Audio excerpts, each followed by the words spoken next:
Welcome to Madeleine at the Movies, the Golden Days film review segment, designed to make you feel a little more informed when it comes to choosing what to watch next. I'm Madeleine Swain. My friend saw the promotional poster for Power Ballad and wasn't that keen to see the film. First, she thought it was Jim Carrey, an actor with whom she's not particularly enamoured, and second, well, it's a bit of a misleading poster. It shows an angry man in a black leather jacket with dark glasses on, swinging a guitar as if he's about to smash it. You may have seen that image too and perhaps be thinking, well, I don't think that's for me. But let me reassure you, Power Ballad is not what you might expect from that poster alone. Directed by John Carney, the man behind Once and Sing Street, and co-written by him and cast member Peter MacDonald, Power Ballad is a bit of a quiet, achieving charmer, headlined by an actor long known for being the same. Paul Rudd plays the middle-aged Rick, an erstwhile averagely successful rock star who met someone during an Irish tour, married her, settled down, and now sings and plays in a wedding band, but with some unrealised dreams still niggling. One day when playing for the nuptials of a young couple, he runs into Danny, a former boy band member and an old friend of the groom, who also has unrealised dreams. His attempts to go solo and do his own kind of music haven't seen the same level of success as his boy band days. Over an evening spent drinking and jamming, the two musicians find they have more in common than they may have expected. Things go awry later, which challenge Rick to the extent that he begins to question his life choices, his own talents, and even his relationships with his nearest and dearest. Now, there's a lot to enjoy in the film. The music is strong and at times really sweet. Paul Rudd is excellent as the American fish out of water who has nonetheless built a life for himself, out of the fast lane, but based on real things like love, commitment and integrity. And Nick Jonas is completely credible as the boy band alumni who craves his own musical autonomy. And of course, that's not much of a stretch, considering that as sibling to Kevin and Joe, he's one of the Jonas Brothers, the band that only differs from other boy bands like One Direction and NSYNC because they do write their own music and play their instruments. And the narrative of midlife crises and the looking back through the what-if lens, the resentment and rising sense of injustice when you see people getting the sort of response you believe you deserve, is well written and executed, with a few slightly more unexpected twists along the way. The supporting cast are all impressive too, especially Beth Fallon as Rick's daughter.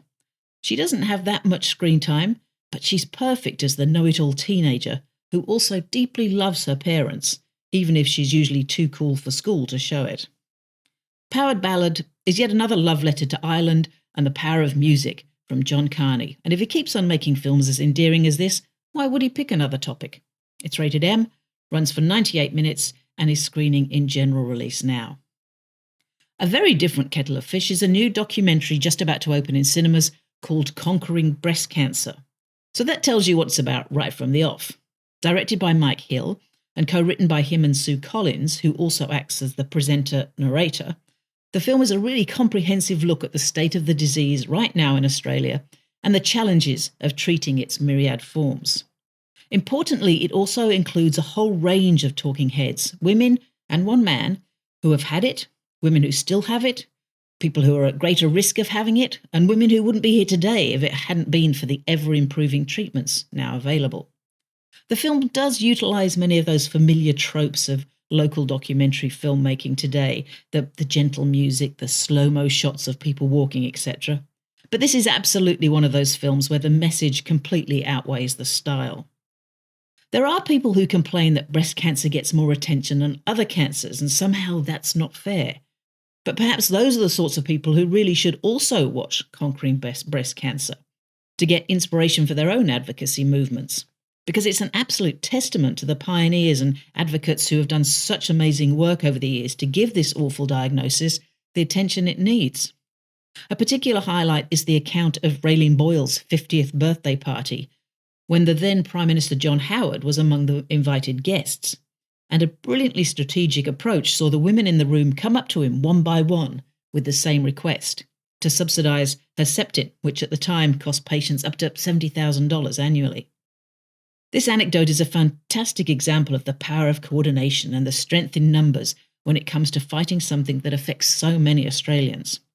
1 in 7 women is the current statistic, Though this inspiring doco includes testimony from several experts who believe that not only in the potential eradication of breast cancer as a death sentence, but that a complete cure is around the corner.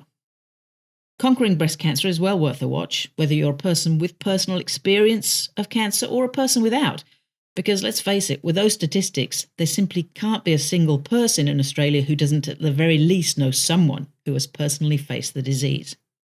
The film runs for 90 minutes, is rated PG, and opens in certain village, event and some independent cinemas on the 10th of June. And there are also Q&A screenings scheduled around the country, I believe, so look out for those too.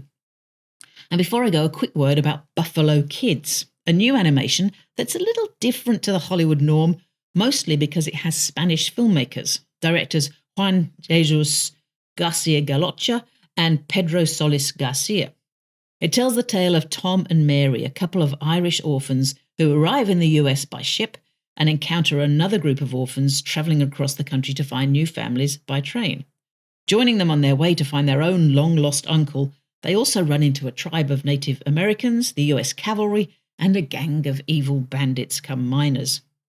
It doesn't have the most amazing visuals, but it does have a rather touching, inclusive narrative that focuses on the power of compassion and resourcefulness. It also features Nick, a character with a severe disability. Importantly, he's neither marginalised by the film nor just a token character. He's a character who is non-verbal and immobile, but the film centres him and makes him integral, and the way the lead characters react to him and interact with him is really beautifully done. Apparently, Nick is based on one of the director's own sons, to whom the film is dedicated. And this is such a strong part of the film that I think we can even overlook the less than convincing Irish accents and some of the other little details that aren't quite as strong. Buffalo Kids is rated PG, runs for 82 minutes, and is screening in selected cinemas now. And another reminder that after over 700 episodes of Madeleine at the Movies, we now have a website where you can catch the reviews in either spoken or written form in case you missed them or wanted to refer back. And it's easy to find at matm.com.au. That's madeleineatthemovies.com.au, just with the initials. And that's all from me for this time. Madeleine at the Movies was produced and edited by Blair Purvis. Stay safe and well, and thanks for listening.